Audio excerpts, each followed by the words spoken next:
ya. Yang steril ada bak instrumen besar, ini ya. Kemudian 2 klem atau 2 klem keli atau kohor.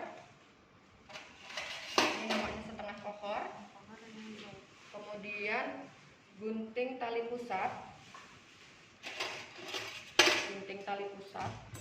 gunting epis, klem.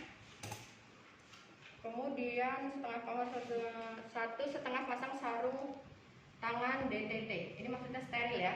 Jadi 1,5 pasang, 1,5 Bu, nanti bisa diperhatikan saat kita menolong persalinan. Jadi boleh pakai handphone yang, karena ini praktik ya. Nah, pakai itu aja Mbak, pakai yang bersih aja.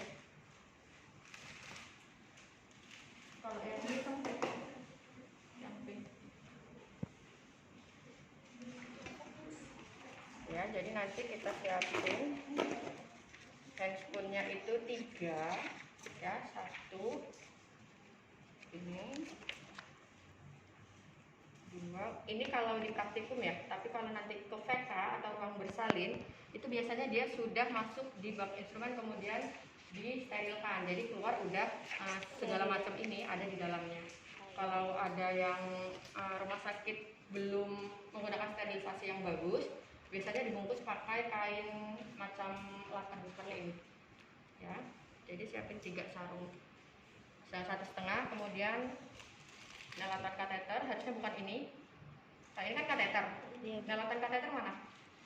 Dia bentuknya dia kayak gini, bahannya begini, besi. Nelatan kateter, kemudian di dalamnya ada kawatnya.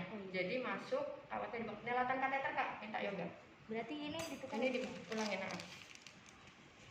Kemudian gunting epis ada, kasa, kapas lidi, 2 duk, bak instrumen kecil berisi cairan betadine.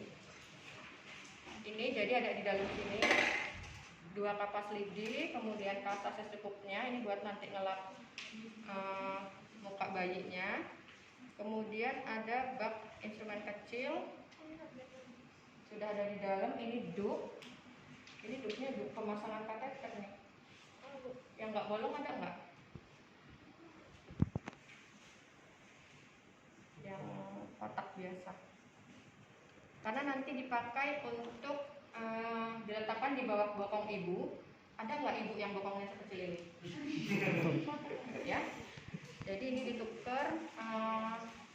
Boleh kalau memang nggak ada sama sekali linen yang sebesar separuhnya selimut atau handuk sebesar handuk, bisa pakai popok bayi deh. Popok bayi 2. Popok bayi aja. Ya kalau nggak ada cari dulu. Kemudian harusnya itu ya, duk masuk. Kemudian di atas dulu nanti alat-alat ini tadi kita tunggu nelatan kateternya. Kemudian yang paling atas baru sarung tangan. Kemudian ditutup. Ya. Yang di bak instrumen bersih ini nggak masuk di dalam sini. Itu ada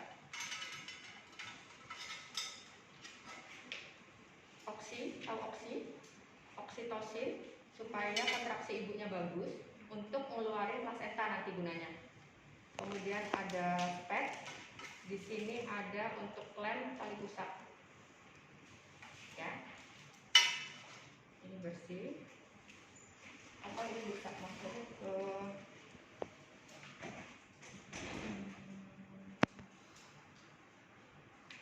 bersih karena sudah ada. Nah, ini masuk di sini juga. Ya, ini apa namanya? Inek. Billy.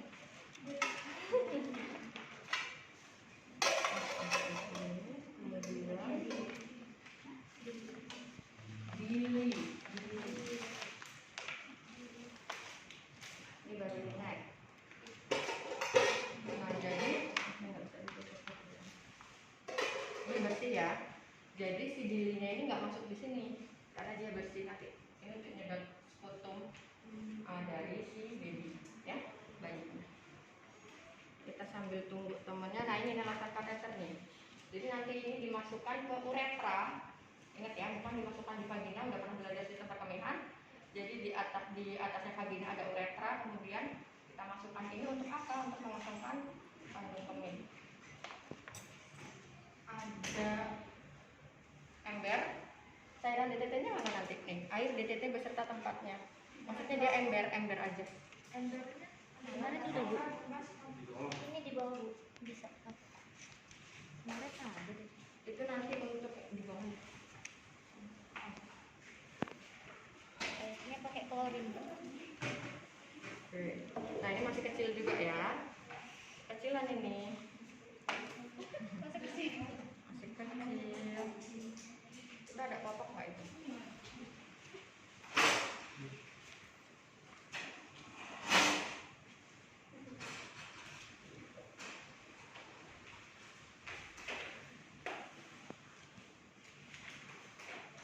Enggak ada Ibu. Enggak popok lagi, enggak ada popok lagi ini di bayi ini apa ini? Popok kemana?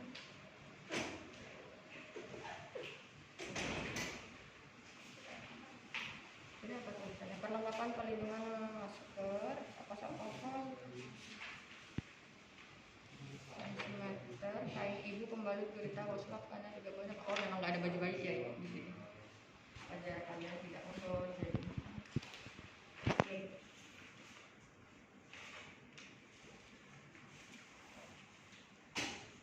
Konsentrasi udah pada makan belum? Sama. Harus tetap bisa konsentrasi ya. Karena banyak.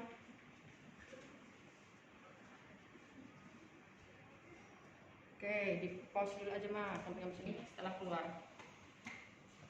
Ya, kemudian ini 3 ada si gunting tali pusat, kemudian klemnya beneran cuma 1 nih. Klem tali pusatnya 2 klem, 2 klem Kelly, kemudian ada kelatan kateter, cari klem 1 lagi. Klem tali besar ya Bu. Klem tali pusat 1, kurang 1 gitu ya. Kemudian ini ceritanya dup steril ya. Besok kalau kita untek kalau memang nggak ada pakai gedung nggak apa-apa.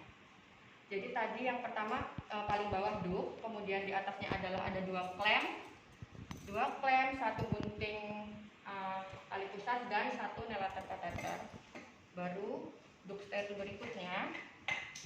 Selanjutnya ada gunting epis. Jangan sampai salah ya, kalau gunting epis yang tidak ada bulatan kecilnya di sini. Tapi kalau untuk gunting plester ada bulatannya, ada fungsinya masing-masing. Terus ada setengah kohor, gunanya untuk memecahkan selaput ketuban. Kemudian 1,5 pasang handscoon steril. Ini jadi dalam sini steril ya. Jadi nanti kalau saat mau nolong persalinan menggunakan handscoonnya on, gitu ya. Dia ulang.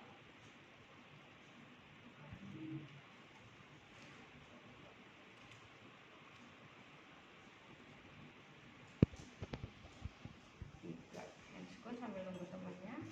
Ini steril yang di bak instrumen besar. Kita taruh sini. Oke, kemudian untuk yang bersih tadi di sini sudah ya. Ada tambahannya linek, boleh menggunakan Doppler itu merek. Itu Doppler bukan. Jadi pakai yang otomatis ya. Langsung bisa pakai linek, kemudian ada tensi, ada stetoskop, ada bengkok. Selanjutnya ada APD, sepatu bootnya mana? Sepatu bootnya ada Bu. Kemudian ada topi, kacamata. Untuk maskernya habis Bu. Ya, ada banyak maskernya. Ini ada apron, ada celemek.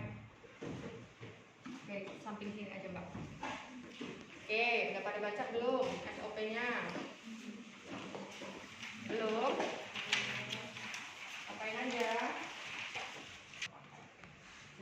Jadi ibu datang, ceritanya hamil ya Bu. Ibu, ayo acting kayak kemarin yang jadi ibu hamil siapa? Nah iya. Aduh sakit. Oh iya Bu, apa yang dirasain Bu? Aduh saya mules.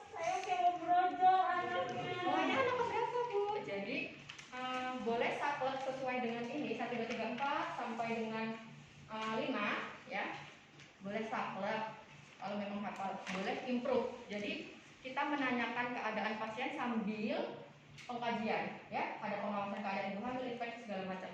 Oh, boleh ya Bu, yuk Bu timbang berat badan dulu Bu. Timbang. Boleh, atau ibu mau pipis enggak? Di situ disuruh menanyakan ibu mau berkemih atau tidak, ya kan? Iya. Ibu kebelet pipis enggak Bu? Kayak bok kayak ibu. Oh, kayak mau MUP ya, kayak mau BAB ya. Jadi nggak pengen pipis? Enggak. Kalau nggak kepengen pipis, ibunya kita antarin ke WC untuk ganti baju bersalin. Nanti waktu praktek cukup disampaikan saja. Jadi bantu ibu untuk mengganti ruang bersalin atau mengganti baju bersalin. Cukup disampaikan, nggak usah pasiennya kita ganti baju beneran.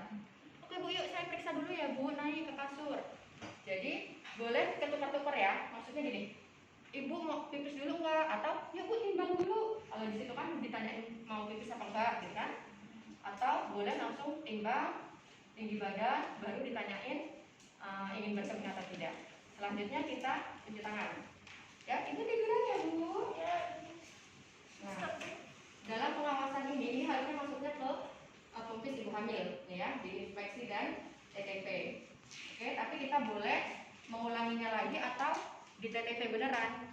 Tapi kalau masuk ke UTEK intranatal nanti cukup disampaikan. Jadi kita melakukan pemeriksaan tanda vital, kemudian memeriksa dari kepala hingga kaki, head to toe gitu ya.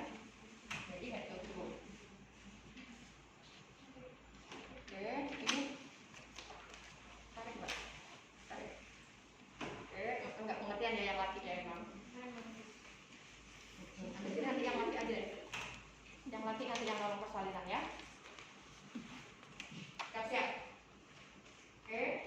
Selanjutnya kita lakukan pemeriksaan abdomen. Nah, jadi waktu TTP-nya kalau kalian nanti fokus mau nanti periksa suhu kan lama.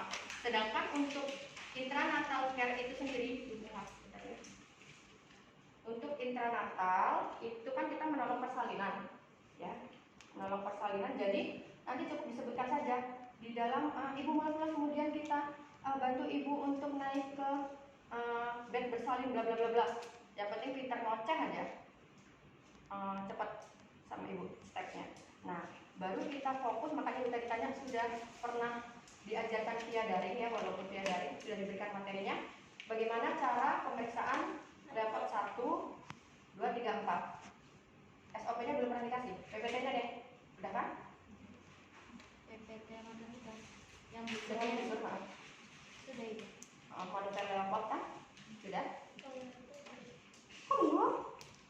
Udah ibu. Lewat Edmodo. Sudah kan level 1, 2, 3, 4. Ya, tapi Nah, ini mungkin karena ibunya lopar ya, jadi ya sudahlah, resiko saya ngajarin kalian dulu pemanasan. Jadi perlu diingat, karena nanti kan akan diberikan oleh Bu Sur ini, jadi saya hanya fokus ke leopotnya aja ya. Leopot itu di bagian perut, kita meriksa dedek bayinya. Nah, leopot itu ada 4, monitor leopot. Jadi pemeriksaan leopot itu ada 4, di situ boleh ditambahin ya. Kan ibu di sini ada posisi leher tegak lurus, bla bla bla bla bla. Nah, sekarang kalian boleh tambahkan karena tadi bilangnya belum dikasih SOP dengan Bu Sur. Jadi leopot 1 itu ngapain, tujuannya apa, bisa ditambahkan. Ya, karena memang seharusnya butuh dulu yang masuk baru saya, jadi nggak rooming.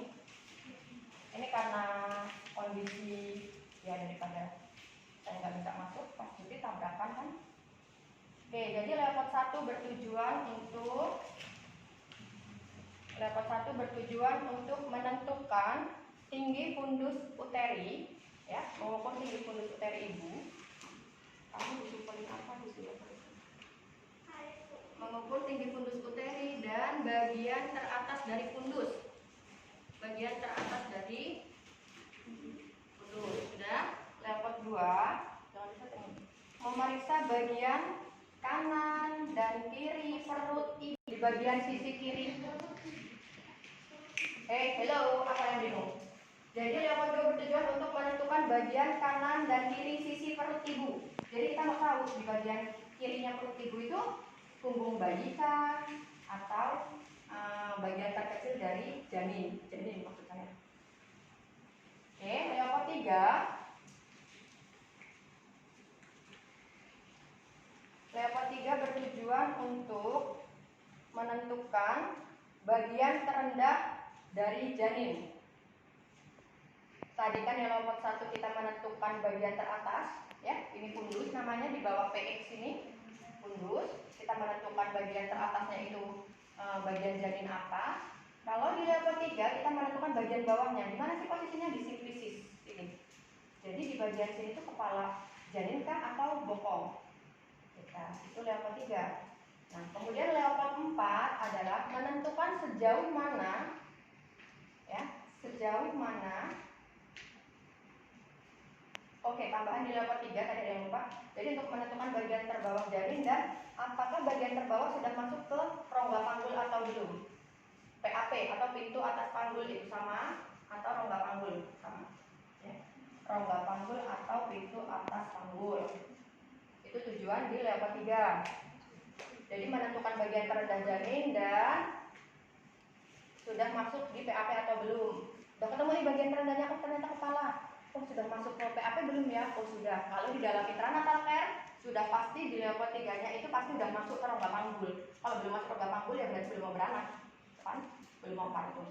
Nah kalau pada ANC dengan busur nanti kemungkinan ada yang sudah masuk PAP, ada yang belum. Jadi kalau kalian periksa ibu hamil yang TM2 ya pasti belum masuk PAP leopard 3-nya. Kalau belum masuk PAP berarti leopard 4-nya tidak perlu dilakukan. Ya. Tapi karena di intranatal care karena sudah pasti masuk ke rongga panggul, ya, bagian terendah janinnya. Nah, otomatis leopard keempatnya harus kita periksa juga. Di leopard 4 bertujuan untuk melihat atau menentukan sejauh mana bagian terendah janin itu masuk ke rongga panggul. Ya, jadi udah tahu udah masuk ke rongga panggul. Nah, sejauh mana sih masuknya? Kita. Ya. Sudah.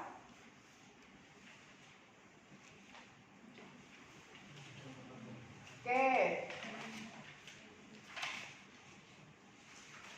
Udah ya. Kemudian untuk pemeriksaan di kala 1, ya, kita kalau idealnya saat memeriksa perut ibu, kan leopard kita dibuka ya, perut bajunya dibuka di atasnya, kita meraba bagian perut ibu. Kalau menggunakan handphone memang sensitivitasnya kurang, gitu. Tapi karena di masa pandemi sudah wajib menggunakan handphone bersih. Tapi ya kalau untuk pemeriksaan leopard itu menggunakan handphone bersih, bukan handphone yang ada di sini. Oke. Jadi di situ adalah lakukan pemeriksaan abdomen. Jadi ibunya udah mulus-mulus, ibu tidur dulu ya bu, udah diperiksa. Kemudian sebentar ya bu, diperiksa bagian perutnya. Mau tahu nih dedeknya aktif enggak? Ya, ini ceritanya lurus kakinya. Kemudian kita pakai sarung tangan yang bersih. Sarung tangan bersih dipakai. Kan tadi udah tahu ya. Nanti waktu UT kalian harus kan yang ini aja tetap rapi ya guys. Jadi nanti UT menjelaskan, cukup kalau di kelas 1 itu yang penting menjelaskan melakukan leopard dengan leopard 1 bertujuan untuk bla bla bla bla gitu. Ya karena kan sudah masuk di ASC praktikumnya. Jadi dengan saya nggak mungkin saya akan mengecek ke bagian itu lagi, tapi lebih fokus ke kala 2 sampai 3 dan 4. Paham ya? Jadi jangan satu-satu aja. Kelas 1 itu nggak usah belajar. Kalau ternyata di awal-awal menjelaskan kelas 1 aja belepotan, nanti ya pasti saya kontrol. Jangan-jangan di busur nggak bisa. Oke, ibu ditekuk ya bu kakinya. Oke, kita masuk ke leopard 1. Nah nanti kalian kalau ujian menyampaikan dengan saya seperti itu. Leopard 1 seperti tadi. Leopard 1 adalah bertujuan untuk menentukan tinggi fundus uterinya dan bagian teratas dari janin. Dengan cara kita mengumpulkan ya perut. Kalian lihat bokong saya, berdiri aja deh. Berdiri sambil nyatet boleh ya. Jadi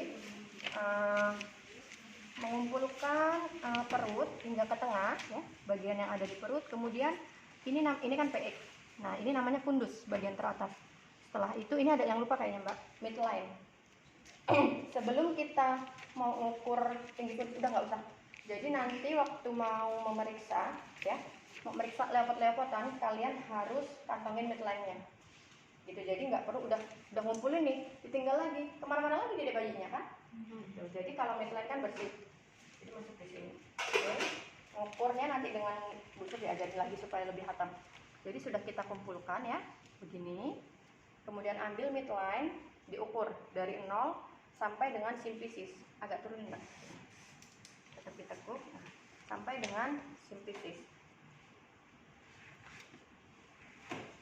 Ya, harusnya perutnya bukan yang ini, yang perut nggak ada. Nggak ada, yang dikasihnya yang ini Bu. Jadi di simplisis ini kita ukur begini berapa sentimeter.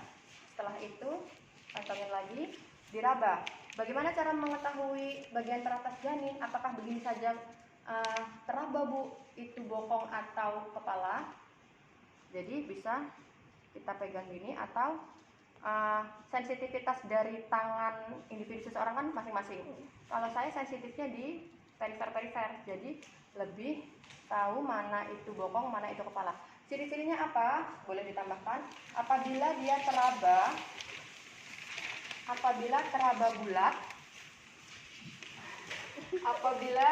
bulat, keras dan melenting, itu berarti kepala. Ya. Bulat, keras dan melenting. Enggak pula perut ibunya ditotok-totok ya, bunyi melenting enggak gitu, enggak. Tapi nanti pasti kalian kalau sudah langsung ke ibu hamil akan kelihatan mana kepala, mana bokong. Ya. Kemudian kalau bokong udah, apabila kepala itu tadi ya, apabila bokong teraba bulat, padat, tidak melenting, berarti kan dia lebih lunak dari si kepala. Ya, oke, leopard 1. Selanjutnya kita melakukan leopard 2, di mana leopard 2 adalah menentukan bagian kanan dan kiri sisi perut ibu atau kanan kiri perut ibu. Ini kirinya perut ibu tapi kanan kita ya. Kiri perut ibu, ini kanan perut ibu. Dengan cara tangan kiri menekan, kan sudah biasa ya kalau praktik dahulukan bagian terjauh distal. Jadi yang tangan kita terdekat kiri menekan perut ibu, selanjutnya tangan kanannya meraba. Meraba maksudnya kita untuk mengetahui apa sih bagian kiri sisi perut ibu ini, bagian dedek janin apa, atau jangan-jangan palanya udah pindah ke sini, tadi palanya di sini atau palanya di bawah udah pindah ke sini gitu. Ya, kita raba. Biasanya kan kalau sudah masuk ke intranatal care, kalau memang kepalanya di bawah sudah pasti di sini punggung. Kalau memang di sini punggung berarti di sini bagian terkecil. Kalau di sini punggung ya berarti di sini bagian terkecil. Coba dibayangin, kalau kepalanya di sini, punggungnya di mana? Ya kan, sini atau sini. Nggak mungkin kan? Lihat, udah pernah nonton videonya, kan nggak mungkin bayinya langsung tengkurap gini mau keluar, nggak kan? Ya, jadi miring dulu begini, baru miring lagi. Ya, tawa kau. Oke. Apabila dia punggung, maka teraba punggung. Apabila punggung teraba keras, memanjang dan tidak terputus-putus. Keras, memanjang dan tidak terputus-putus. Cukup nggak itu memang? Cukup dulu. Kalau punggung keras, memanjang dan tidak terputus-putus. Selanjutnya tangan kanan menekan dan tangan kiri meraba. Nah, karena di sini sudah keraba punggung, berarti sini bagian terkecil apa sih? Ada si kakinya dedeknya, ada tangannya. Apabila dia bagian terkecil janin itu teraba kosong, ya. Jadi perut ibunya ini kosong, mana susah mau nyari punggungnya nggak ketemu kan? Teraba kosong, kemudian teraba bagian terkecil dari janin. Jadi kayak kita ketemu jari-jari bayi atau kuku, jadi akan teraba bagian terkecil dari janin. Jadi perutnya kosong dan teraba bagian terkecil janin. Selesai leopard 2. Kemudian leopard 3, ya, leopard 3 tadi bertujuan untuk menentukan bagian terendah janin dan apakah bagian terendah sudah masuk ke dalam PAP atau belum. Dengan cara tangan kiri menekan bagian fundus, tangan kanan memeriksa bagian simpisis ibunya. Ini simpisisnya ya, simpisis ujung dan ujung, ya. Nah ini karena posisinya sudah intranatal ya, udah dalam proses intranatal ya, kita mau nolong persalinan sudah pasti masuk ke PAP. Nah kan ini tadi kita teraba bokong ya, jadi teraba bulat, padat dan tidak melenting, berarti bokongnya di sini, sini kepala. Nah waktu ini kita tekan bagian fundusnya, bagian fundus kita tekan, yang sini meraba. Gini, digoyangin gini. Nah, teraba bulat, keras dan melenting kan kebalikannya toh. Kalau ternyata nanti kalian mendapatkan kasus sungsang, berarti kan tadi kepalanya yang pas leopard 1, kepalanya di atas. Ini berarti kan bokong. Kebalikannya aja. Enggak pula bokong di sini tadi hasilnya kepala, di sini kepala lagi. Ya kan pinter berarti kalian. Oke, nyulap. Jadi kan ini kepala sudah di bawah. Jadi bagian terendah janin teraba bulat, keras dan melenting kepala. Selanjutnya kita masuk ke leopard 4. Leopard 4 posisinya balik ke sana. Ibunya suruh ngelurusin kaki. Ya. Nah, ini kan tadi sudah masuk nih kepalanya. Kepala bayinya. Kita periksa apakah ada rongga atau sisa tulang pegang. Kalian punya tulang masing-masing ya, tulang ekor. Ini tulang ekor, ya. Rongga panggul nih, ini tulang ekor, ini rongga panggul. Ini kan saluran tulang ekor, rongga panggul. Ya, tulang rongga panggul, kalau yang lurus keraba. Jadi dia ada tulang garis. Kalau saya udah nggak keraba, jadi sini tulang, ketemu tulang itu ada tulang lagi. Ya, coba. Nah, di situ kita kalau pada ibu hamil, kita bisa meraba kepala dedeknya itu masuk ke dalam ngelewatin tulangnya atau enggak gitu. Jadi nih kan di sini ada tulang ya. Kita mau ukur nih. Oh iya, kita nggak bisa dapet tulang ibunya karena udah kepentok kepala janin, kepalanya sudah masuk. Gitu, itu memastikan di leopard 4 adalah sejauh mana kepala janin masuk ke dalam rongga panggul. Nah, bedanya kalau di leopard 4 posisinya mengarah ke kaki ibu. Gitu ya. Kemudian udah selesai nih leopard, ngapain lagi? Melakukan kontraksi. Salah satu tangan perawat memegang radialis ibu. Habis selesai leopard 4 kita memeriksa DJJ, ya. Pakai linek. Nah, tadi kan punggungnya di kiri ya, di kiri ibu. Jadi letakkan linek di ini pusat umbilikus ibu, 3 jari mengarah ke punggung tadi. Dapatnya di mana? Contoh, ternyata tadi nanti si Dimas dapat, punggungnya di sebelah kanan ibunya.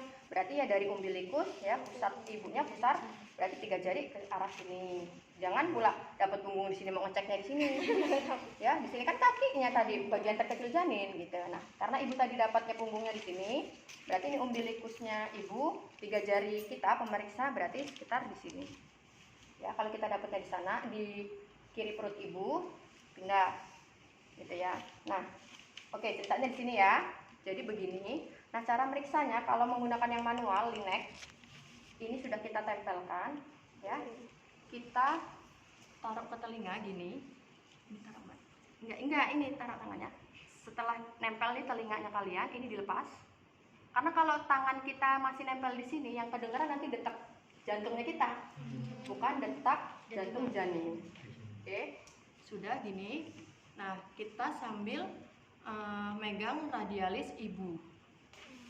Oke, ya pastikan, takutnya kita bukan dapat dari jantung janin, tapi khawatirnya adalah detak aliran jantungnya ibunya. Nah, kalau detak jantung janin dan yang kita periksa ini kan tadi gini, itu lebih cepat yang di sini, berarti memang itu adalah jantung janin. Ini manualnya pakai linek. Tapi kalau di rumah sakit biasanya pakai Doppler. Dia kayak Walkman itu ya, radio kecil, ada selangnya hidup kayak gitu. Ya, setelah selesai memeriksa DJJ, ingat yang kemarin ibu bilang, di dalam DJJ kita ada namanya memfokuskan 3 hal: frekuensi, irama, dan intensitas. Itu di DJJ. Jadi normal denyut jantung janin berapa? Normal denyut jantung janin kemarin ada di PPT 120 sampai 160. Oke. Kalau ternyata nanti dapat nih, punya Bu Fadila ya kan? Oh, bayinya Bu Fadila karena kita pakai linek, 130 per menit masih normal. Oh, contoh ternyata 170, berarti kan denyut jantung janinnya cepat. Ada apa? Perlu pemeriksaan lebih lanjut. Streskah bayinya atau ibunya yang stres sehingga bayinya pun janinnya pun ikut panik di dalam gitu. Makanya kalau dalam proses kala 1 kita periksa, kemudian nadinya ibunya cepet, tensinya cepet, jantung janinnya cepet juga, kita observasi beberapa jam, kemudian kalau memang tidak turun denyut jantung janin dan tensi ibunya, baru akan ada terapi konsultasi dengan dokter gitu. Pokoknya normalnya ada 120 sampai 160, jadi kalian ambil aja 130 normal, 150 masih normal. Selesai kita meriksa DJJ, kita meriksa kontraksi ibu. Gimana caranya? Tangan satu pegang di bagian pusar ibu, umbilikus, perut ya. Lakukan penilaian terhadap his, letakkan di bagian fundus, tunggu sampai his datang. Hitung dimulai saat his datang, kekuatan his menurun, blablabla. Nih, jawabannya ada di sini. Kalau pada kala 1, biasanya kan intensitasnya ringan sedang atau sedang ya. Jadi intensitasnya ringan dengan frekuensi 2 sampai 3 kali dalam 10 menit, durasi 20 sampai 30 detik. Udah nonton video partograf yang di Serba Adel? Udah. Di dalam situ kan menjelaskan tentang detik-detik kotak-kotak kecil dan kotak besar. Nah, itu adalah kaitannya dengan durasi ini tadi. Ya, perbedaan yang arsir atau yang padat. Kalau ternyata masih dalam pembukaannya baru 6 cm, kemudian hisnya baru 20 detik, sudah pasti masih arsir, bukan yang padat. Kalau yang lebih dari 40, dia yang hitam padat arsirnya. Oke, jadi kita hitung his selama 1 menit full. Ya. Jadi tunggu sampai his datang. Bu, his itu kayak apa? Nanti dia perut ibunya tuh tiba-tiba tegang kayak mau pecah gitu. Tadinya santai nih, kayak perut kita santai biasa. Tiba-tiba kenceng, nah itu namanya his. Ya. Nah, pada kala 1 biasanya hisnya itu intensitasnya itu tadi, ringan dan sedang. Jadi nanti kalian di kala 1 kita melakukan pemeriksaan his, di mana didapatkan hasil dengan intensitasnya ringan, kemudian frekuensi 2 sampai 3 kali dalam 10 menit, durasi 20 sampai 30 detik. Enak loh, 2 sampai 3 kali dalam 10 menit dengan durasi 20 sampai 30 detik. Jadi sama-sama 2 dan 3. Bedanya 2 3. Jangan sampai salah frekuensi 20 kali. Enggak, berarti udah kontraksinya udah nggak baik. Ya, kontraksi terus-menerus. Oke. Kemudian jelaskan pada ibu bahwa akan dilakukan pemeriksaan dalam. Bu, kala 1 aja ribet banget, Bu, gitu ya. Mantap. Oke, jadi udah selesai nih.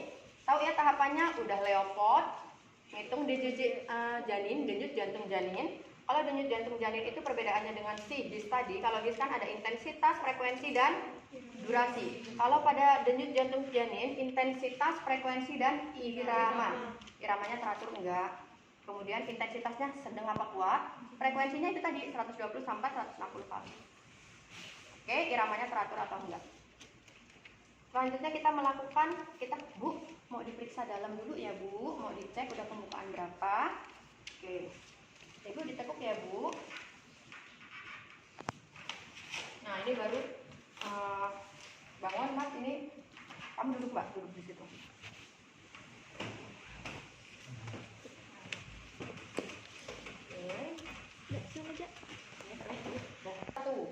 Poin 10 sama nanti akan ketemu lagi PD2.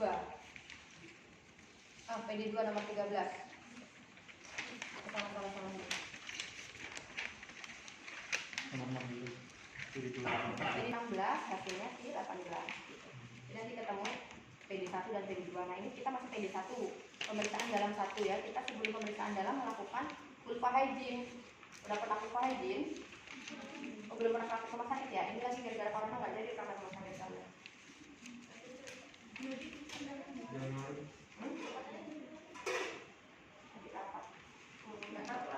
Ayo, yang protes ayo. Yang nggak boleh lagi, yang nggak bisa dipakai rumah tadi. Jadi apa sublimat itu tempatnya di kom kayak gitu. Kom gede. Ini kurang. Harusnya apa sublimatnya itu banyak. Kalau ini kan campur dengan kapas alkohol. Ini tempat kapas alkohol. Oke. Sublimat 2 untuk melindungi jari. Letakkan tangannya, bersihkan sisi kiri dan kanan labia menara dan bagian tengah. Jadi yang pertama itu 7 kapas, yang kedua itu 5. Oke, ini cuma 3 kapasnya. Satu cari. Pak Yoga minta kapas sublimat 10. 5 tambah 7 berapa? 12. Oke. Jadi nanti ini kita ambil kan berarti. Kemudian kita ambil bengkok.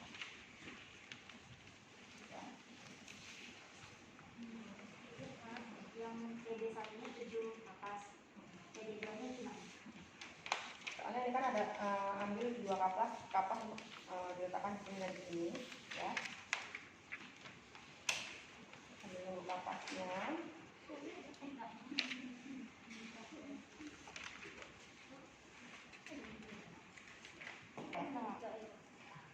Biasanya ambil lagi bolak-balik itu ada korentang nggak sih? Cari korentang. Sampai korentang sampai. Kemudian kalau dalam situasi saat ini sih ya, maksudnya nggak zaman dulu. Kalau zaman dulu masih kembar tetap aja karena bayar kan, jadi takut mau sesar. Kalau sekarang dokter pun tidak mau, bidan juga nggak mau nolongin partus yang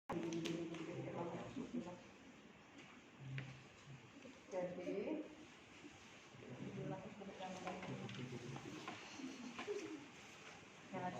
titik ini tebel banget loh tuh. Nah segini nah. Oke, jadi nanti kalian kalau mau utek menyesuaikan ya. Kalau tangannya imut-imut ya nggak pula apa segede ini. Oke, nah ini nah. Boleh deh yang kurang, yang nganggur-nganggur yang buat kapas sublimat aja. Kayak gini contohnya nih, cuma digulung 1, 2 ini. Ya. Oke, kita mana korentang? Nah, jadi nanti waktu mau PD1 biasanya mahasiswa udah bupek saat PD1. Tangan kiri pegang tutup bak instrumen steril. Kemudian ini ambil korentang. Ya. Bisa kan pakai korentang? Bisa. Kemudian ini dibuka, ambil handspoon steril 1, tutup. Ini yang steril kan yang dalam, ya kan? Oke. Kemudian taruh. Oke, kemudian kita pakai, ya. Pakai sarung tangan yang steril. Oke, selesai. Kemudian ambil 2 untuk menutupi telunjuk dan jempol jari. Jadi ini tadi kan tertutup ini ya. Ini ceritanya kecil-kecil kapas sublimatnya. Bukanya jangan pula pakai ini, ya. Pakai tangan kiri. Buka langsung gini. Oke, ambil 1, ya. Masukin ke telunjuk. Oke. Ya. Ini harusnya kapas sublimatnya nggak begini ya. Oke, kapas sublimatnya harusnya yang ya 1, 2, 3 jadi masuk aja. Makanya nanti kalau mau utek ya mau mempermudah diri sendiri atau enggak gitu, jadi di prepare masing-masing. Kemudian satunya masuk di ibu jari. Jangan sampai handspoonnya kena jempol kita karena ini posisinya mau masuk ke vagina ibu. Oke, ini untuk membuka labia. Jadi di atas megang ini, ya. Selanjutnya habis meletakkan tangan kiri dengan telunjuk ibu jari dililit. Oke, kita taruh sini. Kemudian bagian labia, buka labia mayora, bersihkan sisi kiri dan kanan.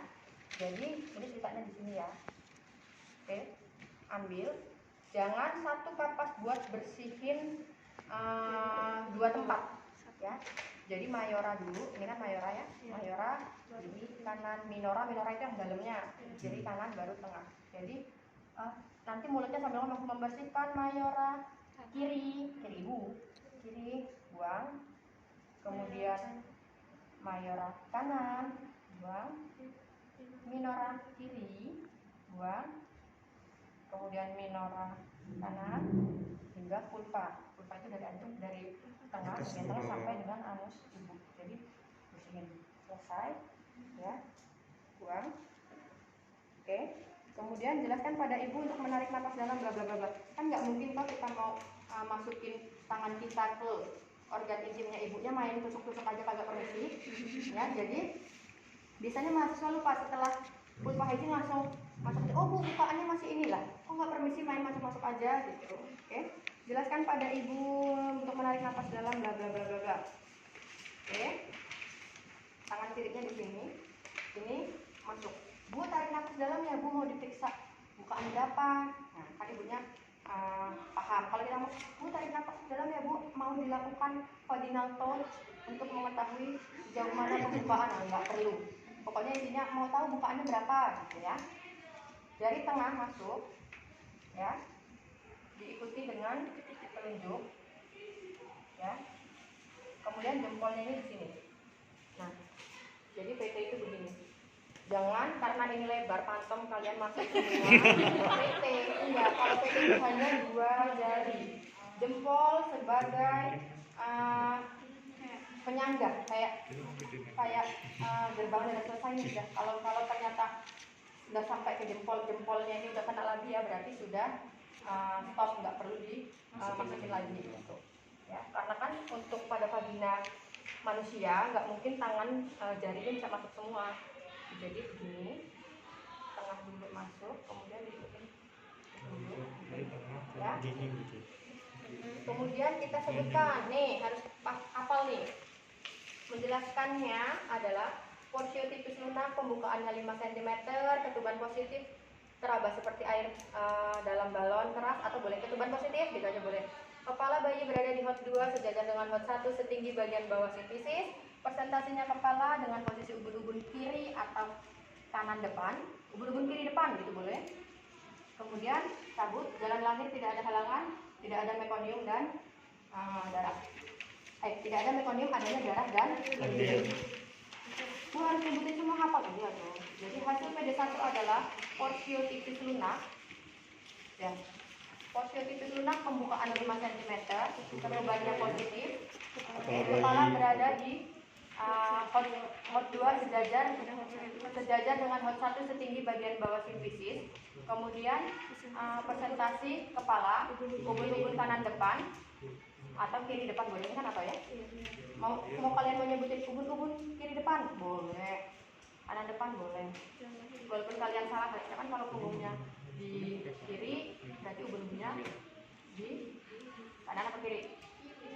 Harusnya di kiri ubun-ubunnya, jadi yang garis itu. Jadi nanti kalian ibu ulangin lagi ya, hasil PD ini masih di sini. Jadi waktu kalian nyebutin porsio tipis lunak sampai dengan presentasi kepala, ya porsio tipis lunak pembukaan 5 cm, kepala berada di hot 2 sejajar dengan hot 1 setinggi bagian bawah sifisis. Presentasi kepala ubun dengan ubun-ubun kiri depan. Kemudian dicabut, tidak ada mekonium, tidak ada halangan jalan lahir. Maksudnya waktu kalian VT, kayak ada benjolan di bagian di samping vagina gitu. Nah jadi fungsi VT ini sambil kita lihat, oh ternyata ini langsung ke balon, kayak ada rasa balon, dalamnya ada air dan bendanya itu maksudnya kepala itu. Kemudian baru pas keluar, tidak ada hambatan jalan lahir, tidak ada mekonium, adanya darah dan lendir di sini. Selesai. Kemudian baru kita jelasin ke ibunya. Oke, ini tadi ditutup, kita singkirkan, lepas, taruh tangan, taruh. Bu, jelasin ke ibunya, bu pembukaannya masih 5 cm ya bu, pembukaannya masih 5 cm, ibu masih boleh makan, masih boleh jalan-jalan ringan, ya ibu boleh jalan-jalan, ajarkan bla bla bla, kan teknik nyeri, mengurangi rasa nyeri udah tahu semua ya. Ya, kemudian kita observasi tanda-tanda kala 2. Ini maksudnya di sini kan hanya contohnya. Kalau kalian mau explore, ya info dari sini boleh. Jadi gini, bu pembukaannya masih 5 cm, ibu boleh makan dulu ya bu ya, biar ada tenaganya nanti waktu mengejar. Kemudian ibu boleh jalan-jalan ditemani dengan suami dan keluarga. Nah nanti kalau ibu merasa nyeri, kontraksi lagi datang ya bu ya. Kalau ternyata kontraksi lagi, ibu merasa nyeri, ibu bisa. Nah kalian mau kira-kira mana yang mau diaplikasikan dari manajemen nyeri kalian? Kan nggak mungkin ibunya disuruh akupresur kan? Jadi yang kira-kira bisa kita sampaikan dan bisa digunakan saat itu apa? Kompres bisa, kalau memang ternyata bawa air panas, atau mungkin biasanya kan kalau di rumah sakit ada yang jualan air panas ya. kontrak, ibu senang dengar musik nggak bu? Yang paling enak kan itu dengar murotal, oke. Atau tarik nafas dalam boleh, ya. Tarik nafas dalam lewat hidung, kemudian hembuskan lewat mulut. Kalau ternyata masih nyeri, ibu bisa jalan-jalan ringan ditemani dengan suami, atau bisa juga ibu dipejetin, masak bisa kan? Masak ekluret, walaupun dia tidak tahu cara masak ekluret, paling enggak ibu nanti minta dilus-lus sama suaminya ya bu, di bagian sininya gitu, jangan bagian perutnya, tambah kontraksi ya. Jadi bagian punggungnya, atau mau dikompres pakai air hangat, air dingin di bagian punggung dan bagian bawah situs boleh, banyak tuh kan. Jadi nanti dia kalau tarik, butuh tarik nafas dalam masih sakit, kalau tadi mbaknya bilang ada cara yang ini bisa diaplikasikan. Kemudian kita ajarkan teknik mengejan. Jadi nanti kalau boleh diajarinya pas sekarang atau nanti pas saat masuk ke tanda-tanda kala 2. Ya, sebutkan tanda-tanda kala 2 nih. Penjelasan proses bersalin dengan cara mengejan. Jadi kita pas ibunya masih kontraksi, selesai PD, tidak kontraksi, kita bisa menjelaskan tadi teknik relaksasi dan cara mengejan. Tapi kalau pas selesai PD, ibunya, oh dia sakit, jangan jelasin apa-apa, nggak bakal dengar. Gitu ya. Jadi nanti, oh masih 5 ya sus, iya. Ya udah, saya makan dulu, jalan-jalan. Nah, kan berarti masih nyambung diajak ngomong ya. Bu, nanti kan sudah kita jelaskan teknik relaksasi. Kemudian nanti kalau ternyata bukaannya udah lengkap, ibu waktu saya pimpin mengejan, pimpin meneran, pimpin bersalin, ibu tangannya menarik, ini direkam ya, mau ditambahin boleh. Jadi tangan ibu merangkul paha hingga siku. Saya jadi merangkul hingga siku begini, ya, jangan diangkat bokongnya. Jadi tangannya merangkul paha hingga siku, kemudian ibu pandangannya ke perut, dagunya nempel ke dada. Kemudian kalau saya suruh mengejan, ibu baru ngejan. Jangan kalau kayaknya kepengen BAB, ibu ngejan-ngejan aja, nggak boleh. Nanti kakinya bisa robek gitu. Jadi ada kalau kita memberitahu bahwa kalau ibu sembarangan tanpa instruksi kita, akan ada akibat yang dia terima, bukan kita yang menerima gitu. Biasanya kan, suster ini nggak dengerin orang yang melahirkan saya, yang mulai saya, apalagi susternya gadis, nangis. Emang udah pernah ngerasain lahiran? Nggak habis kalian kalau mau ngomong segala macam teknik distraksi, ya nggak ketemu. Gitu. Jadi, ya bu ya, supaya nanti nggak robek vaginanya. Kalau robek, nanti perdarahan, kemudian nanti bisa dijahitnya banyak. Ibunya nanti sakitnya double-double. Oh iya mbak, ya seperti kala 1 ya, kala 1 sejam. Kemudian kala 2, tangan kanan masih dalam posisi salah. Sebutkan tanda-tanda kala 2 bla bla bla bla bla. Jadi nanti kalau saya tiba-tiba, ayo sebutin tanda-tanda kala 2 apa, sebutin di situ ya, ada semua di situ ya. Ibunya matinya nih apa segala macam, langsung kita periksa, observasi dan periksa DJJ serta HIS ya. Jadi sebelumnya, aduh sus, udah masuk tanda kala 2. Oke, ayo bu tiduran bu, ya. Kemudian kita periksa HIS sama kayak tadi. Saya periksa tadi. Tangan kita satu megang, boleh yang tangan kiri boleh, tangan kanan boleh. Kemudian kita periksa 1 menit full. Bedanya pada tanda-tanda kontraksi ibu akan bersalin dan belum akan bersalin itu tadi yang kemarin saya sampaikan, ada Braxton Hicks dan HIS persalinan. Nah ini bedanya. Jadi di sini di poin 15 dia akan dalam 10 menit itu intervalnya akan lebih lama.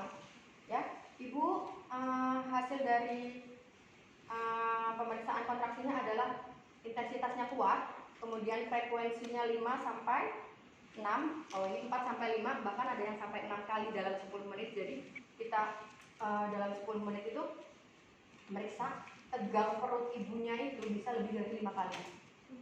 Gitu ya, kalau di patograf kan cuma sampai 5 ya, otaknya sampai 5. Nah, ada ibu yang memang bahkan dalam 10 menit itu ada 6, 7 ada. Berarti memang jelas itu kontraksi persalinan karena dia bertambah dan semakin kuat. Kalau ternyata kita cuma sampai 3 kali hilang, nah itu tadi yang masih di kala 1, berarti dia kontraksinya palsu atau namanya Braxton Hicks ya. Jadi nanti ayo intensitasnya kuat, kemudian dengan frekuensi 4 sampai 5 kali dalam 10 menit, durasi 40 sampai 50. Enak ya kalau yang di kala 1 2 sampai 3 20 30, yang ini 4 sampai 5 40 50. Kemudian kita lakukan PD berikutnya, ya. Nih, pemeriksaan dalam yang berikutnya. Jadi nanti ini kan dibuang, ya. Kita deketin lagi bengkoknya. Di sini kita gunakan sarung tangan. Lakukan PD kedua, darah keluar banyak. Kemudian tanda-tanda PD yang kedua. Nah, kan tadi PD yang pertama pakai handphone steril ya. Jadi nanti sama. Nah, nanti tugasnya si asisten adalah mendekatkan alat dan memakaikan sarung tangan yang sebelah kiri. Ini kan tadi ada 1,5, satu udah dipakai. Terus ini kita ambil lagi, ulangi cara yang tadi. Ya, ulangi cara yang tadi.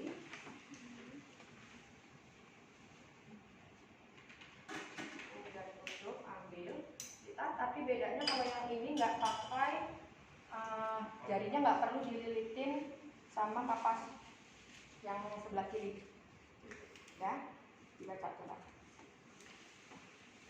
Jadi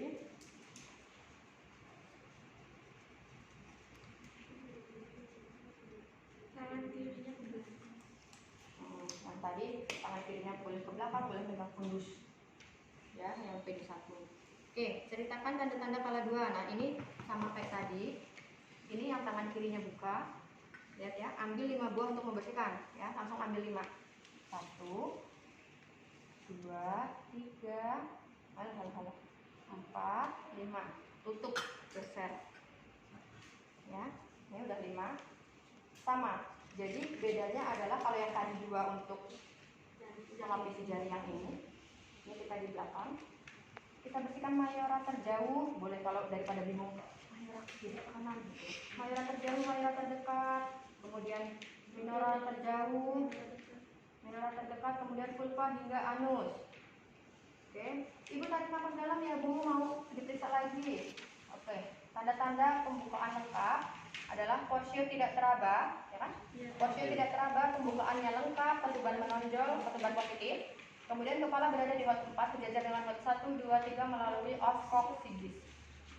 Oke, kalau yang tadi berada di hot 2 sejajar dengan hot 1 setinggi bagian bawah sifisis. Kalau ini posionya sudah tidak teraba. Kalau posio itu apa coba? Lapisan yang kayak balon. Jadi kalau balon kan ada karetnya, kalau diisi air kita masih bisa pegang. Oh, ini ada lapisan balonnya, baru ada airnya. Kalau ini tipis, kalau sudah keluar lengkap dia nggak teraba. Jadi nggak teraba si karet balon itu. Jadi udah kepala ini, gitu ya. Jadi posio tidak teraba, pembukaan lengkap, ketuban positif, maksudnya ketubannya belum pecah. Ketuban positif, kepala berada di hot 4 sejajar dengan hot 1, 2, 3 melalui oscoccygus atau melewati oscoccygus. Os itu apa? Tulang, ya. Tulang ini. Nah, ini jangan dicabut dulu. Oke, tuh. Tangan kanan masih dalam posisi melakukan periksa dalam, lakukan amniotomi di axilla. Oke, dibaca. Ya. Ini ceritanya masih dalam ya, tangan Ibu ya. Oke. Kita pas saat kayak gini tambahin nih. Minta asisten, nih ada di sini kok. Minta tolong asisten untuk memasangkan sarung tangan yang kiri. Yuk Mbak asisten. Jadi tadi tangan masih di sini.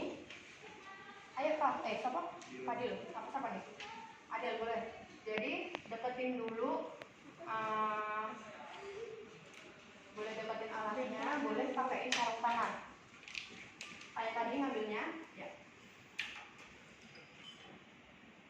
Buka, ambil. Tutup. Nah, pegang dalamnya. Oke, pakaiin. Nanti kita pakai sepatu boot, apa itu? Celemek. Semuanya. Boleh. Semuanya asisten yang pegang, mbaknya juga. Enggak, maksudnya makainya di bawah ini ya. Nanti pakai kalau kayak gini kan saya susah ya. Yuk, naikin. Oke, jadi minta asisten untuk memakaikan APD, kacamata yang pakaiin asisten, kemudian celemek ya. Nanti dipakai celemek, pakaiin. Nah itu, Oke, jangan sampai nyenggol ini ya. Baru dekatkan alat. Oke. Bisa nggak? Oke. Kemudian tangan kiri mengambil transfer dulu. Dan sisanya pakai sepatu boot. Mbak, alatnya deketin. alatnya didekatkan. Ya itu, bak instrumen besar dekatkan di sini. Oke. Jadi nanti tugas asisten dekatkan alat kemudian bukain ini dibuka. Ya. Oke, kita ambil setengah cover. Ya. Lihat, setengah cover. Waktu ngambil setengah cover ini, minta asisten untuk ngambil pispot. Asisten ambilkan pispot yang di pispot. Tuh, biru tuh. Yuk. Oke, minta asisten. Angkat. Bu, angkat bokongnya ya, Bu. Jadi kita kan nggak mungkin pegang bokong ibu, udah steril. Nah, jadi si asisten yang ngangkatin bokong, bantu ibunya suruh ngangkat bokongnya gitu. Oke, angkat yuk. Oke, dimasukkan. Ini kan harusnya kantongnya bukan ini, kalau ini kan ada kayunya berat. Oke, tadi kan tangan ibu di sini ya. Minta asisten tolong pasang pispot. Saya ambil. No. Saya ambil setengah cover tangan kiri. Oke, masih nyampe ya. Kalau memang asisten mau ngambilin, contohnya yang penolongnya imut nggak nyampe.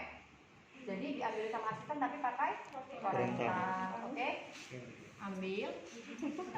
Ini setengah cover berfungsi untuk memecahkan selaput ketuban dengan cara ujung setengah cover kita, ya, ini ibu tangannya di dalam, telusuri jari. Kenapa kok ini nanti kena tangan kita daripada kena kepala bayi?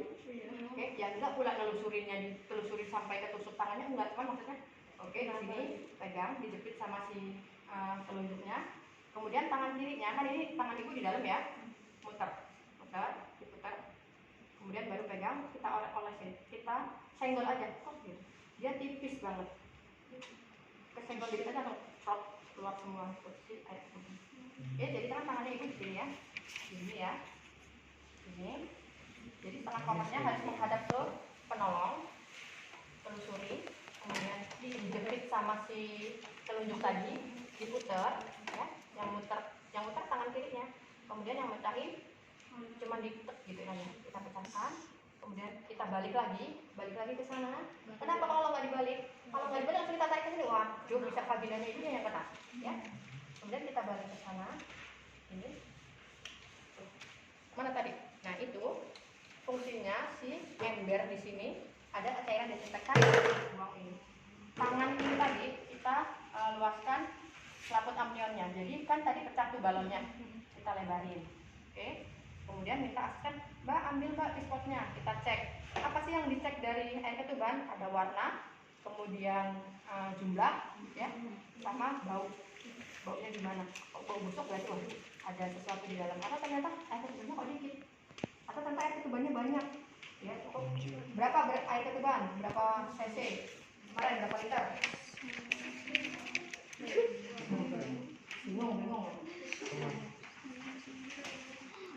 Oke, kembalikan lagi bagian tajam. Nah, sama kan tadi setengah cover bla kata jumlah, warna dan bau. Kemudian lanjutkan dengan bibit persalinan, minta asisten meletakkan bak patur, memakaikan APD. Nah, ini APD-nya bisa dipakai di awal. Ya, khawatirnya ini pas di sini muncrat kemana-mana. Kita belum pakai APD.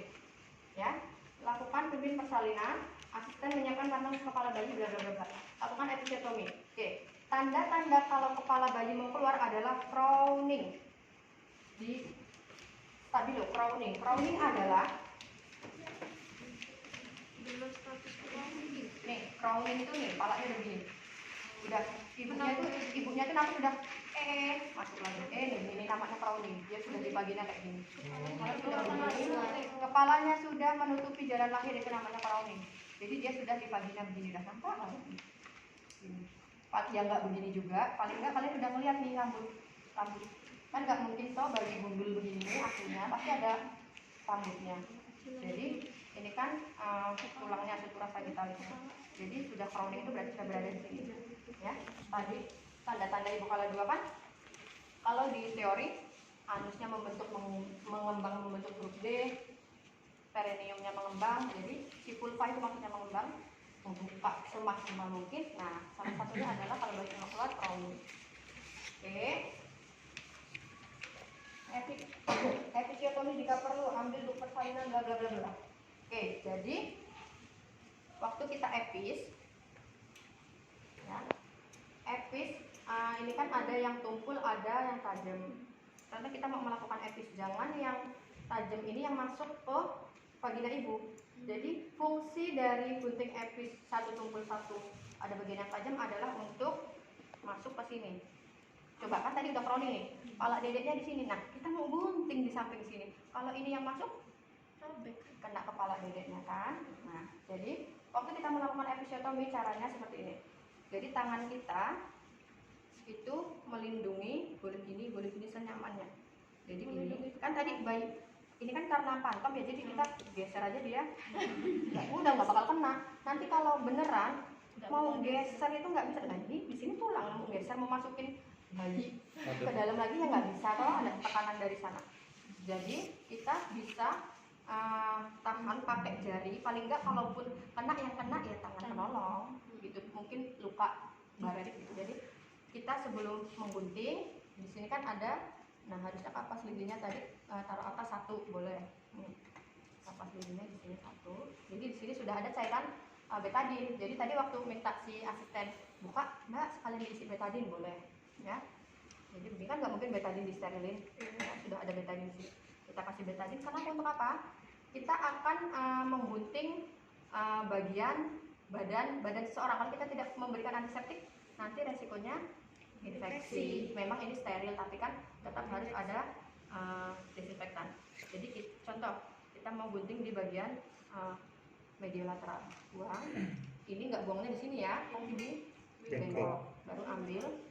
Kita udah gini, boleh begini, boleh medial, boleh mediolateral. Nah, tapi waktu melakukan episiotomi sambil ngomong, Bu, ditambahin jalan tambahan gitu. Bu di episiotomi ya Bu, Pak episiotomi. Atau Bu digunting ya Bu, vaginanya serem amat kan. Dibuat jalan tambahan ya Bu, dia pasti paham. Ya, kemudian begini, ya. Waktu kita nanti menjelaskan ke saya, jadi ngomong dilakukan episiotomi. Syarat dilakukan episiotomi apabila perineumnya tegang, ya, nggak elastis. Ini perineum ibunya, vagina ibunya tegang. Kemudian ibu tidak ada, maksudnya tenaganya itu untuk mengejan itu berkurang. Jadi tenaga ibu untuk mengejan berkurang. Selanjutnya perineumnya tegang atau tidak elastis. Bu, emang semua orang lahiran diiris Bu? Enggak. Ada yang kalau memang vaginanya dia elastis, apalagi contoh anak ketiga gitu, yang ketiga keempat, ada yang dia sudah elastis, jadi ya udah ngejen aja keluar. Gitu ya, sekali ngejen aja keluar. Ada teman saya anak pertama, karena dia sering kegel dan yoga waktu hamil nggak di epi dan nggak dijahit. Ya, jadi ini digunting, langsung buang di sini. Oke, saya serah dan lanjut. Oke, jadi kemudian ambil duk, ya. Selanjutnya kita ambil duk, kita bentuk segitiga, ya.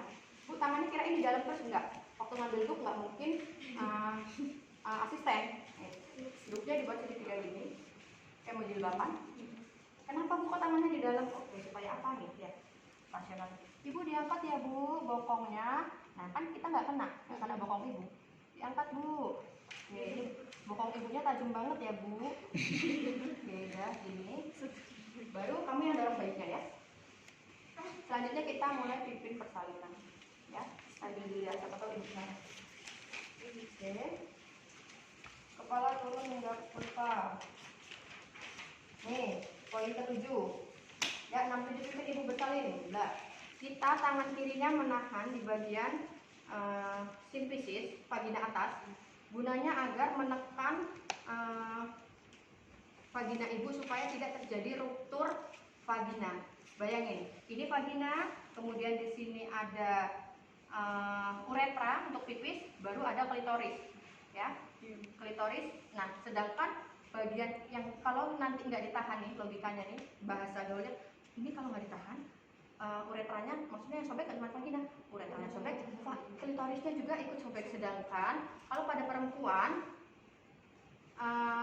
reproduksinya, ya, bagian libido perempuan itu berada di klitoris, ya. Jadi yang berhubungan bukan sistem reproduksinya ada di klitoris, enggak, maksudnya yang berkaitan dengan hormon perempuan itu di klitoris gitu. Pasti dia akan paham. Bu, nanti kalau nggak ibu ngadennya pelan-pelan Bu, nanti yang sobek kemana-mana loh Bu. Gitu. Kita nggak mungkin ngomong bahasa bukan kesehatan ya, masalahnya bukan klitoris itu, nanti kalau sobek gimana gitu? Enggak, cuman Bu jangan ngeden dulu Bu, belum saya suruh Bu. Biasanya pasien itu pengennya ngeden aja biar cepat keluar, padahal belum kontraksi. Kalau dia kontraksi ngeden cepet, nggak kontraksi pengennya ngeden. Ini yang ada nanti vaginanya bengkak, ya udah bengkak, nanti giliran pas wayahnya harusnya keluar dia ngeden. Ini kalau udah bengkak odem, keluar bayi sobek apa nggak darah semua yang keluar? Harusnya darahnya keluarnya hanya dari vagina, ini bisa dari labia semuanya pembuluh darah sobek.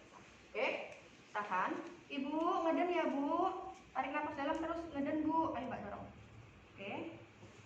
Kemudian dalam proses ini ada 7 mekanisme persalinan, yaitu engage, descent, fleksi, dan internal rotasi. Internal rotasi berada di dalam. Oke. Kemudian engage, descent, fleksi, internal rotasi, baru ekstensi. Oke, nih keluar nih. Nah ini tangan ini tadi langsung pegang kepala dedeknya, ambil kasa, kita elap bagian mata, hidung, mulut, langsung set, usap. Ini ya. Kemudian setelah dielap terjadi putaran maksiluar atau rotasi eksternal rotasi pada bayi ya. Jadi nanti dia akan muter sendiri kalau bayi yang di video ya.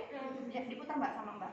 Diputar nanti dia akan miring gini kepalanya karena mau ngeluarin bahunya. Oke.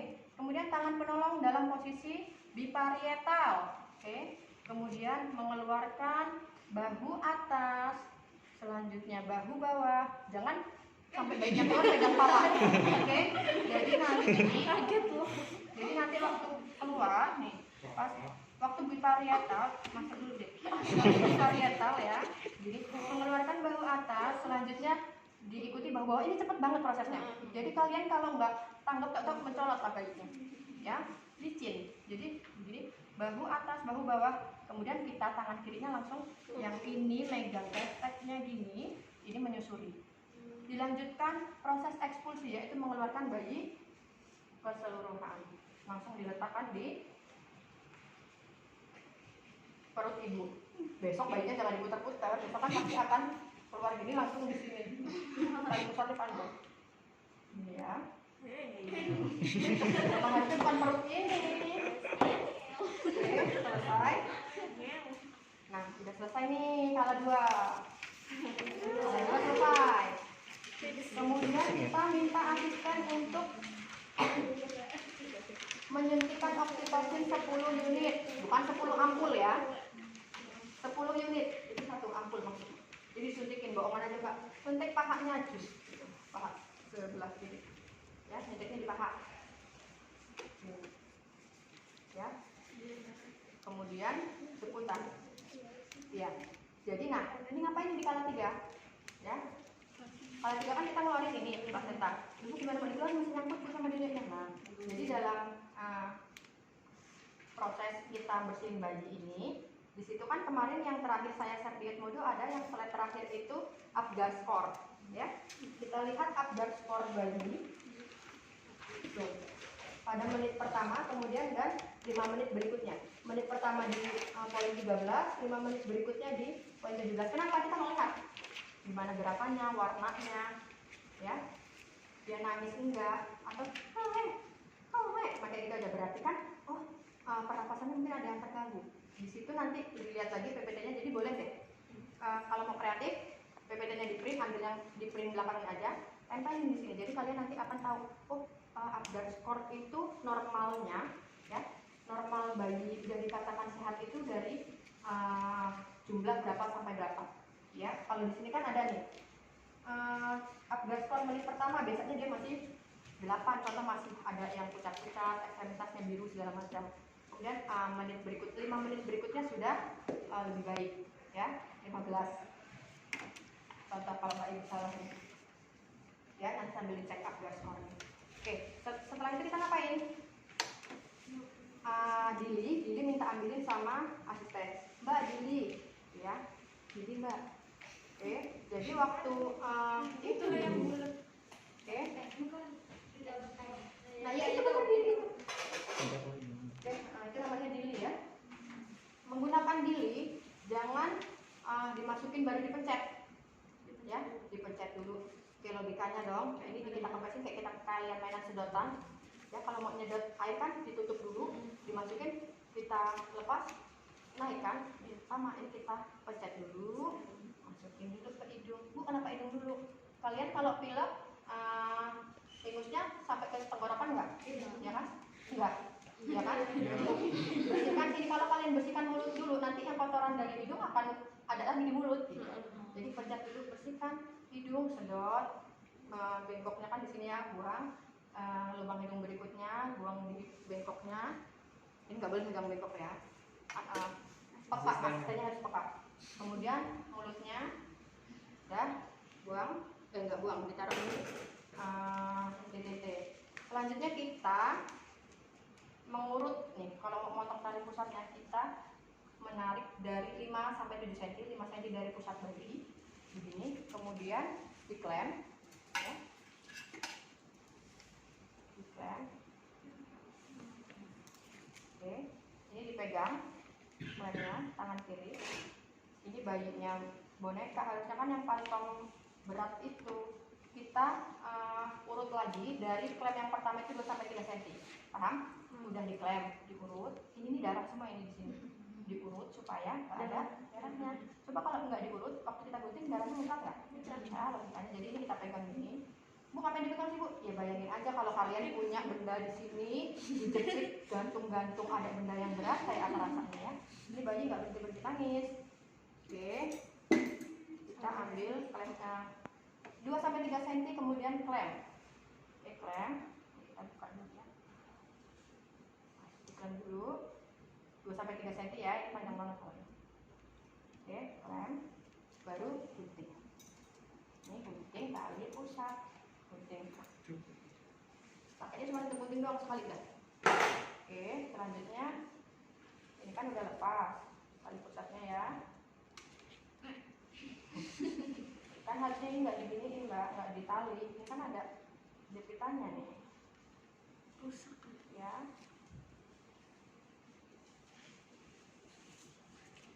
Oke, nih rusak ininya, harusnya kan ada. Ya, ini kan tadi harusnya masih nyambut di sini. Nah, selanjutnya ini biar kita lihat di sini, kita klem pakai ambilin klem tali pusat. Jadi klem tali pusat langsung, kalau itu kan 1 kali pakai, jadi nggak bisa dibuka. Udah dibuka, kita langsung pasang. Ya, kita pasang pakai. Jadi ini untuk ganti si gunting, ya kan nggak mungkin ibu dia mau IMD ke ibu inisiasi menyusui dini pakai gunting, pakai klem, ya toh, ya. Jadi ini biar di sini waktu kita pegang, ini kita pasang langsung. Ini memang harus kuat. Ini 1 kali aja dah. Bayinya kan. Harusnya kuat karena 5 kali itu ya. Kayak klub gitu. Oke. Kalau dulu belum ada ini, ya, menggunakan kasar. Jadi nanti kalau mau, ya ampun, sampai saking banyak yang beranak dia habis ini ya. Jadi bisa pakai kasa yang ada di sini. Ditali, ya, diikat, kemudian baru dibungkus. Nah, ini kan udah diklem pakai itu ya, ibu nggak kuat seperti itu. Oke, jadi ini dibuat segitiga untuk bungkus si tali pusat ini. Oke, mana bungkusnya? Yang penting dibungkus aja, nggak usah ditarik. Ini, ya, ya. Kemudian ini kan payudara ibu, perut ya. Udah. Baru ini gedong yang ini harusnya yang kedua untuk nutupin bunda. Dia, Bu, itu nggak ditempelin ke putingnya, enggak? Dia IMD adalah inisiasi menyusui, jadi dia mencari puting susunya ibunya. Berapa lama, Bu? 1 jam. Dari bayinya nggak diselimutin nggak dipakai baju 1 jam. Yes, harusnya gitu. Jadi nanti kan tangan ibunya hangat gitu. Ini langsung kena kulit ibunya hangat. Ya, kulit sama kulit. Kalau aksi kan bapaknya, ya kan, yang IMD-nya ke bapaknya, nggak ketemu dia. Tapi yang penting sudah skin to skin. Nah, ini namanya IMD. Ya, ini pasti dia akan dapat nih. Mau dalam waktu 1 jam itu akan dapat. Duduk, boleh aja ditambahin selimut yang lebih hangat atau di dekat sama ibunya. Selanjutnya Selanjutnya masuk kala 3 ya. Kala 3 yang pertama kita kosongin kandung kemih ibunya dulu. Tanda-tanda kala 3 adalah rahim membulat dan mengeras, keluar darah segar secara tiba-tiba dari vagina. Ini tali pusat apabila ditarik tidak ada tahanan. Jadi maksudnya waktu ditarik itu nggak kencang banget, susah, nggak ada enakan. Kalau dia tertahan berarti ini belum lepas dari dinding rahim. Nah ini setengah kokolot. Kan tadi vagina atasnya ada uretra.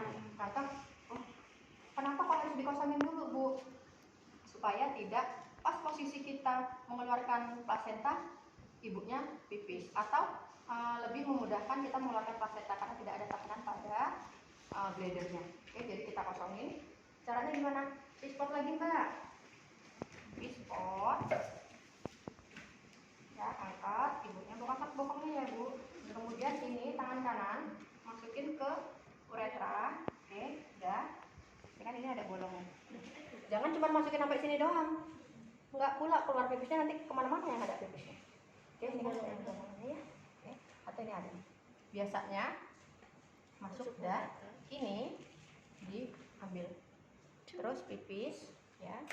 Kita tekan bladdernya, misalnya kalau perempuan kalau berat pipis di sini ya, pas di bawah pusat, ya pipis. Oke, Mbak, pispotnya Mbak, ambil. Oke, selesai, baru kita mengeluarkan plasenta dengan cara peregangan tali pusat terkendali namanya. Jadi kita megangnya kayak megang rokok. Nggak ada yang rokok kan di sini. Jadi begini ya. Dia kalau nggak jawab berarti ngerokok. Megangnya gini, bukan gini. Jadi peregangan tali pusat terkendali adalah kita megangnya jambil gini. Saya megang gini, terus gini. Yang penting ada si telunjuk dan jari tengah yang ketemu, kemudian menahan tali pusat. Caranya, ini kan harusnya nggak sependek ini ya. Kita masak bagian fundus.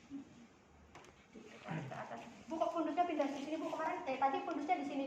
Nah, kan baginya udah keluar ya. Jadi fundusnya pindah di sini. Jadi tarik ke atas ke bawah.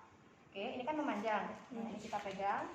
Ini kita lepas, kita gini lagi ya, dipelurutin lagi gitu ya, diurut.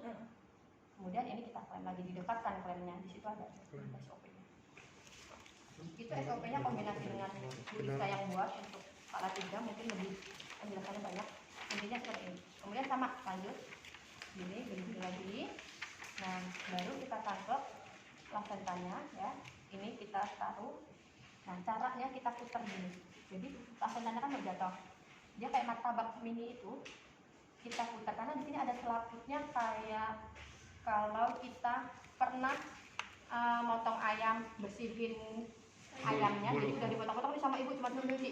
Nah, itu kan ada yang licin itu ya. Nah, itu ya. Selaputnya di sini. Jadi kita makanya disuruh di SOP-nya harus memutar gini supaya selaputnya ikut semua gitu, nggak ada yang tertinggal. Oke, selesai. Nah, baru kita mengecek plasenta. Oke, mengecek plasenta adalah ada dua bagian. Ada maternal, nah itu baru kata lapar nih. Bagian, padahal dibaca ya, cuman jawab-jawab aja, apalagi saya nih. Ada 2 Bu, pokoknya Bu senang banget kalau udah ada yang khatam dari kelas 1 sampai kelas 3. Dimana di bagian plasenta yaitu ada 2 bagian maternal dan bagian fetal. Ya, ini bagian maternal, ini bagian fetal. Dimana jumlah kotyledon normalnya adalah 15 sampai 20, kemudian dengan panjang tali pusat 15 sampai 20 cm apa 50 cm, saya lupa, lihat di handout. Kemudian dengan ketebalan 2 sampai 3 cm. Bu, ngecek kedalamannya kayak mana Bu? Bisa menggunakan klem ya. Ini jangan klemnya biarin di sini aja, nanti ditaruh di, kan ada tempat plasenta itu ya yang kayak kendil. Yang warna nggak tahu kendil, jangan-jangan nggak tahu kendil. Itu yang dari tanah mangkok. Itu nggak ada tempat plasenta. Ya, yang kayak celengan, bahannya kayak celengan, kayak genteng. Oke, kan ini di bagian fetal ada 2 arteri dan 1 vena. Arteri yang warna biru, 1 vena. Jangan salah nanti kalau saya tanya, di bagian fetal ada apa aja tali pusatnya? Ada berapa? 2 arteri, 1 vena. Ketebalannya 2 sampai 3 cm. Mengecek kelengkapan kotyledon. bisa ya. Nanti kalau mau praktek pakai yang Pantone yang plasenta cantik itu ya, dia bahannya ya bahan Pantone. Jadi nanti mengeceknya, nah ini kan kasanya masih ada, kasanya kering. Jadi kita mengecek pelan-pelan. Apabila tidak ada daging atau bagian plasenta yang nempel nih di kasa, berarti bagus plasentanya. Jadi cara mengecek kotoran plasenta adalah dengan menggunakan kasa. Apabila bagian maternal atau bagian kotoledon ditempel menggunakan kasa, tidak ada bagian yang menempel, atau apabila kasa kering dan tidak ada bagian kotoledon yang menempel, berarti kotoledon lengkap, tidak ada kotoledon yang tertinggal. Selanjutnya adalah minta asisten untuk menimbang berat plasenta 500 sampai 600 gram. Selesai ya, tambahin ke alat tempat plasenta ya, di itu yang di SOP, yang di kolom di tabel ya. Jadi alatnya kandil tempat plasenta. Ini ada di tempat plasenta apa saya lupa. Oke, salah 3 selesai. Kan ini tadi ada kandil. Kantong plastik aku kemarin dikasihnya kantong plastik biasa dikirain buat ini baju. Oh, kemudian ada kan ini tadi udah di epic, jadi kan kita hacking. Nah, hacking cukup dijelasin aja. Selanjutnya adalah kita masuk ke kepala 4, di mana observasi. Sebelum observasi kita melakukan hacking terlebih dahulu gitu ya, karena di epic.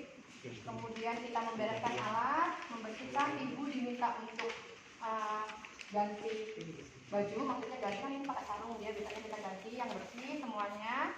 Membereskan alat. Nah, pada kala 4 itu dijelaskan aja. Pada kala 4 adalah kala observasi, di mana ini enggak di sini ya. Di mana dalam kala 4 adalah kita melakukan observasi tanda-tanda vital, kemudian perdarahan dalam 2 jam, selama 2 jam, di mana 1 jam pertama kita mengontrol TTP dan perdarahan selama setiap 15 menit. Jadi 1 jam 4 kali, dan di jam berikutnya dilakukan per 30 menit. Oke, setelah itu lepas sarung tangan, beresin alat, cuci tangan. Selesai. Ada yang mau ditanyain enggak?